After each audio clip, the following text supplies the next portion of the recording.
Hello, very good morning, students. I am Beena Dave,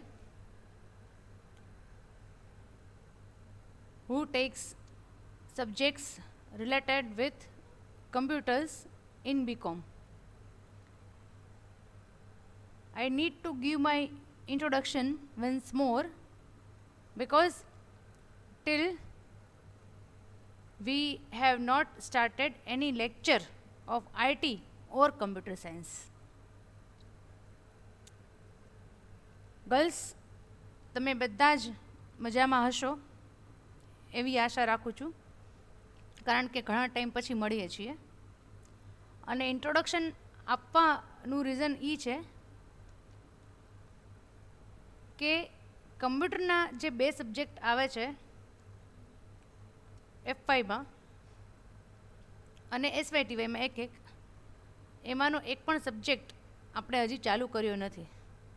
એટલે તમે બાકી બધા ટીચર્સથી યુઝ ટુ થઈ ગયા હશો, એમની લેંગ્વેજ, એમની ટીચિંગ સ્ટાઇલ, એમની સ્પીચ, એ બધું તમને હવે ફાવી ગયું હશે.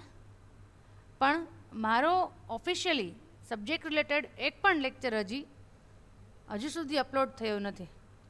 એટલે કોઈએ પણ મારો એક પણ લેક્ચર અટેન્ડ નથી કર્યો. એટલા માટે ઓબ્વિયસ છે કે હવે તમે મને ભૂલી જ ગયા હો આટલા ટાઈમે. ઓકે, પણ હા, જો તમારે મને યાદ રાખ્યું હોય એટલે એ તો તમારી ઈચ્છા છે. પણ આપણી જે એપ છે MVMCની એપ, એમાં એવરીડે એક થોટ આવે છે અનાઉન્સમેન્ટમાં, એ હું મૂકું છું રોજે, એવરીડે. એટલે એ રીતે પણ તમે લોકો મારા ટચમાં રહી શકશો એ થોટ રોજ વાંચીને. Right now I am here to again guide you related with elective subjects. Elective subjects તમે લોકોએ સિલેક્ટ કરી ગૂગલ ફોર્મમાં અને સબમિટ કરી દીધા છે. અને મારા જાણમાં એવું આવ્યું છે કે મેક્સિમમ સ્ટુડન્ટ્સે અકાઉન્ટ સિલેક્ટ કર્યું છે. No doubt, there is no problem. હા, ઓલવેઝ અકાઉન્ટ્સમાં વધારે સ્ટુડન્ટ્સ જ હોય છે. પણ business management and computer science એ બંનેનું પણ વેઇટેજ ઓછું નથી. ઓકે, એ બંને સબ્જેક્ટ વિશે પણ તમને થોડું વ્યવસ્થિત આઈડિયા હોવો જોઈએ. એટલા માટે કે કોમર્સ મીન્સ અકાઉન્ટ. તમે કોમર્સ રાખ્યું છે, તમે BCom સિલેક્ટ કર્યું છે, એટલે તમારે અકાઉન્ટ તો ભણવાના જ છે. F5 SYTY it is compulsory, it is compulsory. હા, પણ આ બે સબ્જેક્ટ એવા છે કે બિઝનેસ મેનેજમેન્ટ અને કમ્પ્યુટર સાયન્સ કે જો તમે ઓપ્ટ કરશો તો જ તમારે ભણવાના આવશે, અધરવાઇઝ નહીં આવે. સેકન્ડ થિંગ કે જો તમારું ડિસાઇડેડ જ છે કે મને MCom ઓર CA કે અકાઉન્ટના બેઝ ઉપર જ આગળ વધવું છે અથવા એઝ એન અકાઉન્ટન્ટ મારે જોબ કરવી છે, તો ઇટ ઇઝ ઓકે કે તમે અકાઉન્ટ ઓપ્ટ કરો. પણ તમારે જો બીજી કઈ ટાઈપની જોબ કરવી છે related with anything after graduation, તો કમ્પ્યુટરની બધી જગ્યાએ જરૂર પડવાની જ છે, બધી જ જગ્યાએ જરૂર પડવાની છે. પ્લસ હવે તો યુનિવર્સિટીમાં પણ MCom વિથ કમ્પ્યુટર પણ થાય છે, MCom વિથ કમ્પ્યુટર સાયન્સ પણ થાય છે. એટલે તો તમે એમાં પણ માસ્ટર કરી શકો છો. MCom જ જો કરવું હોય તો એ પણ કમ્પ્યુટર સાયન્સમાં પણ થાય છે. એટલે એ એક છે. પ્લસ અહીંયા જે computer science especially elective subject કે એમાં જે કમ્પ્યુટર સાયન્સ આવે છે એમાં 3 વર્ષ પ્રોગ્રામિંગ આવે છે, pure practical, which is totally different than your commerce subjects. એટલે બાકીના 7 સબ્જેક્ટ તમે ટિપિકલ ભણતા હો, થિયોરી કે અકાઉન્ટ કે સ્ટેટિસ્ટિક્સ કે એવું કંઈ, તો આ એક સબ્જેક્ટ એવો છે ગર્લ્સ કે જેમાં તમને ચેન્જ મળશે. હા, તમે કારણ કે ઘણું બધું તમારે એક વર્ષમાં 8 સબ્જેક્ટ ભણવાના છે, તો આ એક સબ્જેક્ટ થોડોક લાઇટ વેઇટ પણ રહેશે.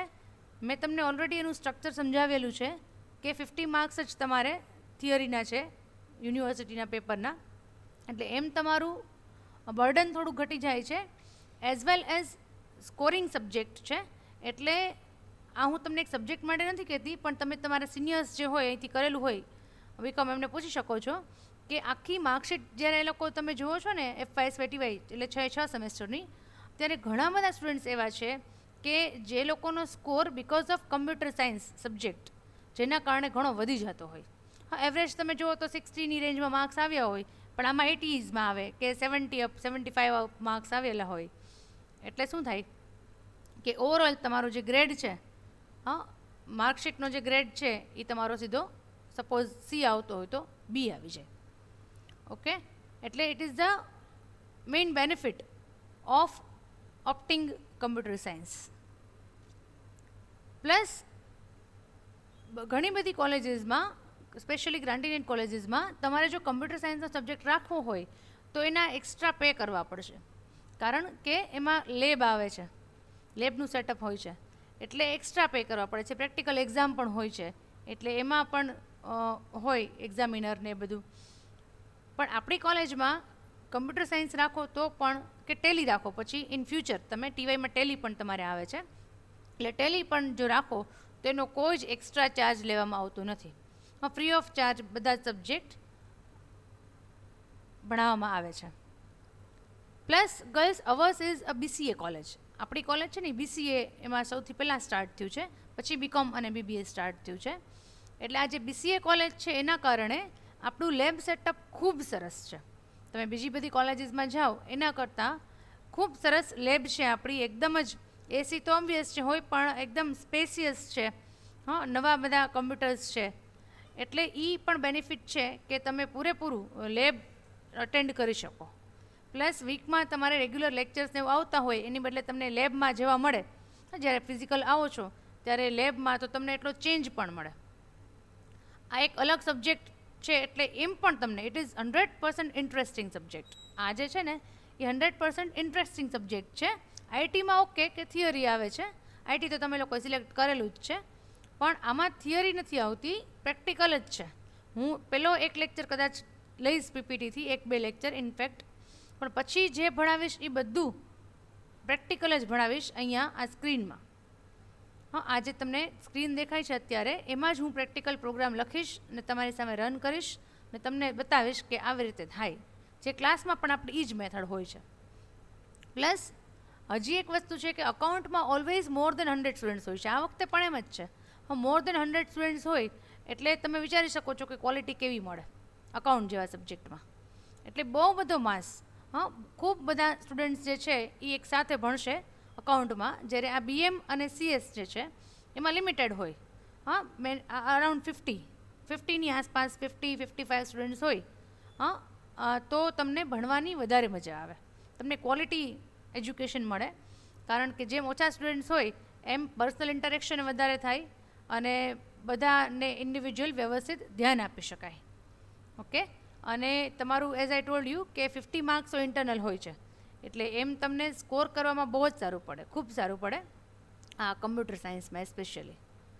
બરાબર, એટલે જે લોકોને એવું છે કે આફ્ટર ગ્રેજ્યુએશન મને કાંઈ જ નથી કરવું, હા, કાંઈ જ એટલે કાંઈ નહીં, જોબે નથી કરવી, બરાબર, અને આગળ ભણવું પણ નથી, ઘર માંડીને બેસી જવું છે, કાં તો પોતાના ઘરમાં અત્યારે રહેતા હોય ત્યાં જ બેસી જવું છે, તો એ લોકો માટે પણ this computer subject is beneficial.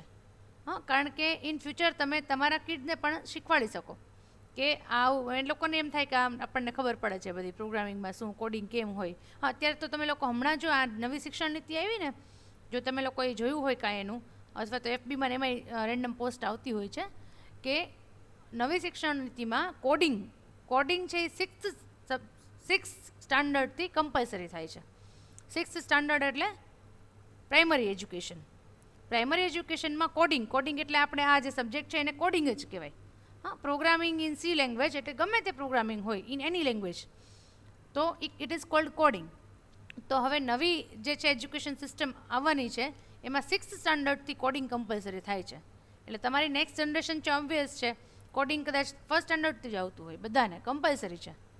એટલે એનું ઇમ્પોર્ટન્સ કેટલું હશે એ તમે વિચારી લેજો કે ગવર્મેન્ટ જો નવી શિક્ષણ નીતિમાં કોડિંગ કમ્પલસરી કરતી હોય કે પછી આગળ જતાં કોઈ તકલીફ જ ન પડે. છોકરાઓ 12th પાસ થાય ત્યાં તો એને એન્જિનિયર જેટલું કમ્પ્યુટર આવડતું હોય, કોડિંગ આવડતું હોય, એટલે કેટલો મોટો બેનિફિટ થાય. અને આ એક જ ફિલ્ડ એવું છે ગર્લ્સ કે એમાં રોજગારીની તકો ઘણી વધારે છે. કમ્પ્યુટર નાવેડેઝ હવે તમને ખ્યાલ જ છે કે બધું ઓનલાઈન થવા માંડ્યું છે. એટલે આ જેટલા બધા નોકરી ધંધા હતા આ ડ્યુરિંગ ધીસ લોકડાઉન, હા, આ જે પેન્ડેમિકનો પીરિયડ છે એમાં બધા જ ડાઉન છે, બધામાં ઇન્ક્રીમેન્ટ બંધ છે, બધા જ બિઝનેસ છે એ સાવ એમાં રિસેશન છે, ચાલતા નથી. હા, પણ જેટલા લોકો આઈટી ફિલ્ડમાં વર્ક કરે છે એ બધાને પ્રમોશન પણ મળ્યું છે, ઇન્ક્રીમેન્ટ પણ મળ્યું છે. શું કામ? કારણ કે ઉલટાની એની ડિમાન્ડ વધી છે. અને હવે તો હમણાં આ ગૂગલના સુંદર પિચાઈએ પણ કીધેલું, એના સીઈઓ જે છે એમણે, કે હવે બને એટલું વર્ક ફ્રોમ હોમ જ કરાવવામાં આવશે. એટલે જેટલું તમે વર્ક ફ્રોમ હોમ કરશો એટલો કમ્પ્યુટરનો યુઝ ઓબ્વિયસ છે વધવાનો જ છે નેચરલી. એટલે જેટલા કમ્પ્યુટર લિટરેટ લોકો છે એ લોકોની ડિમાન્ડ ભવિષ્યમાં વધવાની જ છે. કે એન્જિનિયરિંગમાં તો જે લોકો જાય છે સ્ટુડન્ટ્સ, અત્યારે જેને 12th સાયન્સ તમારી જેમ પાસ કરેલું હોય એ લોકોને તો કમ્પ્યુટરમાં મળતું જ નથી, એડમિશન જ નથી મળતું. હા, એ લોકોની ફર્સ્ટ પ્રેફરન્સ કમ્પ્યુટર હોય છે, પણ પછી એ લોકોને બીજી બધી બ્રાન્ચીસમાં જવું પડે છે જો ન મળે તો. જ્યારે તમારી પાસે અહીંયા તો ચોઈસ છે, હા, કે કોઈ પણ જાતની ફી વગર તમે કમ્પ્યુટર સાયન્સ ભણી શકો છો. એટલે ગીવ અ સેકન્ડ થોટ, તમે જે કાંઈ પણ સિલેક્શન કર્યું હોય એનો બીજો વિચાર કરજો. તો આપણા જે ગુંજન મેડમ છે એ પાછું ફરીથી એક ગૂગલ ફોર્મ તમને થોડાક દિવસ પછી પાસ કરશે. એમાં જો ચેન્જ કરવો હોય સબ્જેક્ટમાં તો તમે કરી શકો છો.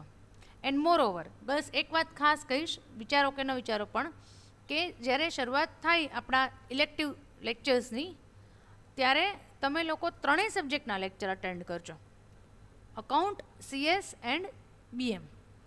હા, બિગિનિંગમાં તો બહુ મોટા લેક્ચર્સ નહીં હોય, એટલે તમે લોકો ત્રણેય you should attend all 3 lectures.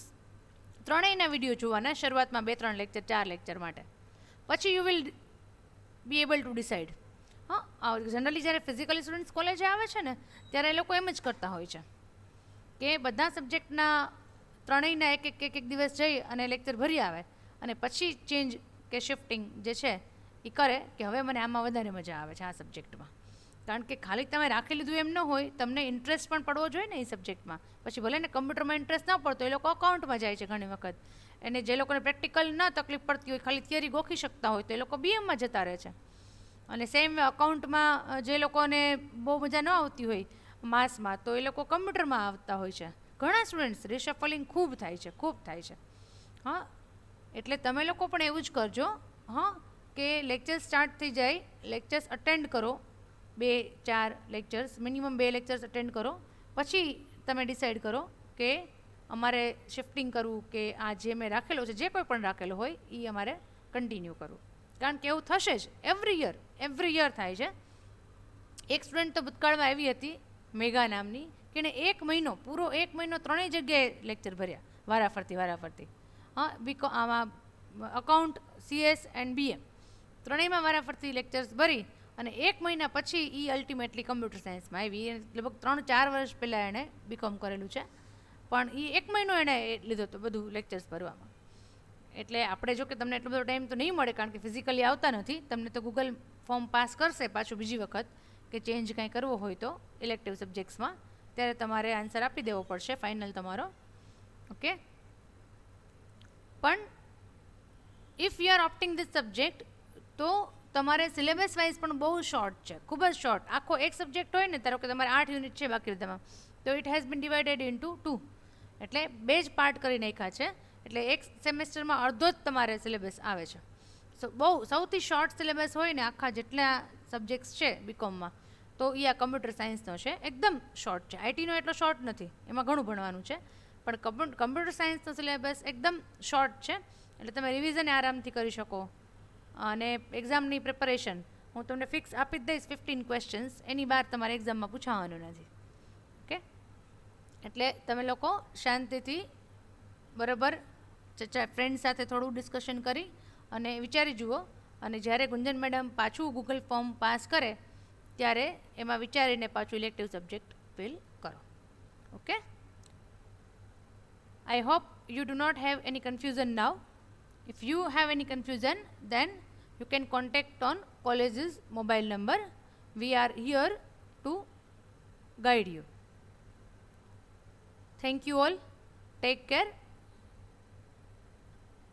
Have a very nice day. Goodbye.